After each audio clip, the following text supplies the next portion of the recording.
Hey everybody, welcome back to the channel. Let's go detecting with me, Ring Paul Roy. Today's video, we're going to be talking about one of the most useful features on the Nokta Legend, and that is the ferro bar. If you've ever wondered what those incremental bars are on the side of the screen, then this is a video for you. So get comfortable, get a cup of tea, and let's get into it. So the FerroCheck system is designed to give you a quick visual clue about whether your target is likely to be ferrous, meaning iron, or non-ferrous like coins, jewelry, or other good finds. As you can see, it's split into two sides on your display. The left side is the ferrous indication. That's your iron response. And the right side is the non-ferrous indication. That's your good target response. Think of it as a balanced scale. It's the legend's way of showing which type of metal the detector thinks dominates in that signal. Run some targets over the top of the LG24 coil, and then you'll see the screen displaying the target ID and the ferro bar response. The targets I'm going to be showing and running over are as follows: a bottle cap, an old pre-decimal halfpenny, a standard pull tab, a rusty old screw, a rusty nail, and a bit off a ploughshare, one of the small little fingers for when they drill and just roll the ground over.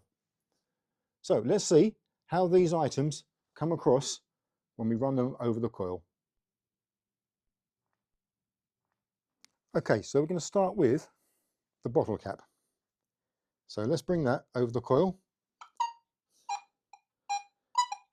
As you can see, that's given a slight mix, which is what you expect from a bottle cap.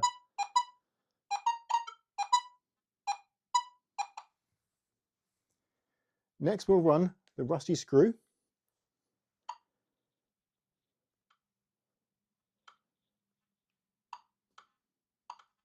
And you can hear the iron filter clicking away there. But you can see the ferro bar is fully over on the left-hand side, denoting a ferrous item. We'll now try with the pull tab.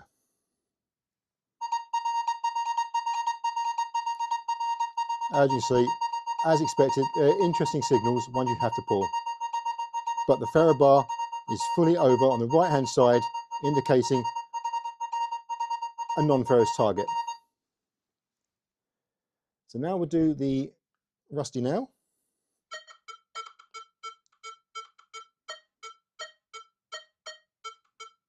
And you can see there, straight away you can tell, even with the numbers jumping, you've got a ferrous target. And I'm rotating this around in different angles, and it's ferrous all day long. Now try the bit of a plough, for want of a better word. And I'll move this around in different directions, because you can see then, depending on the angle, it gives a different tone. Still shows heavily towards the ferrous. And you can hear the iron filter clicking away there. Now, my settings are the same as they normally are. So I've got IF at 1, stability at 3. And finally, a coin. So let's see what the coin brings up. We know where it's going to go. It's going to go fully on the right-hand side. There we go. Every day.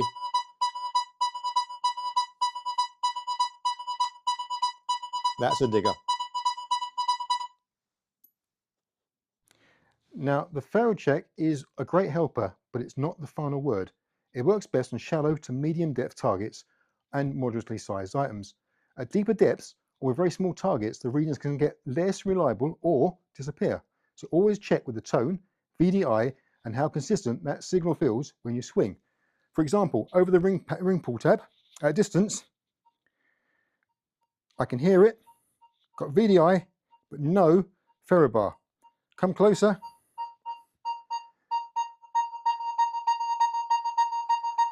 And tone matches in as well. Come away, gets deeper, ferro bar disappears, but still getting a tone. Come from an angle so you can see.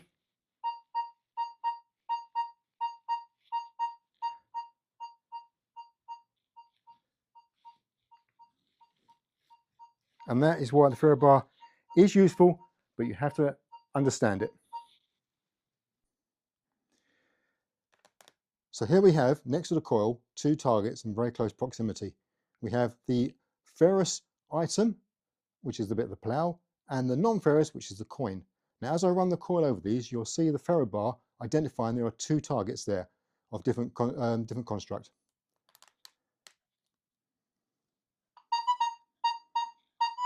So you see we're lighting up both sides.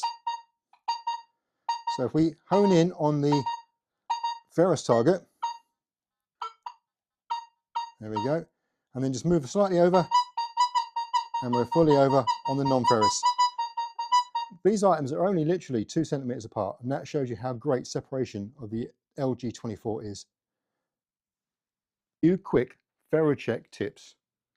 Always keep your coil level and centered over the target.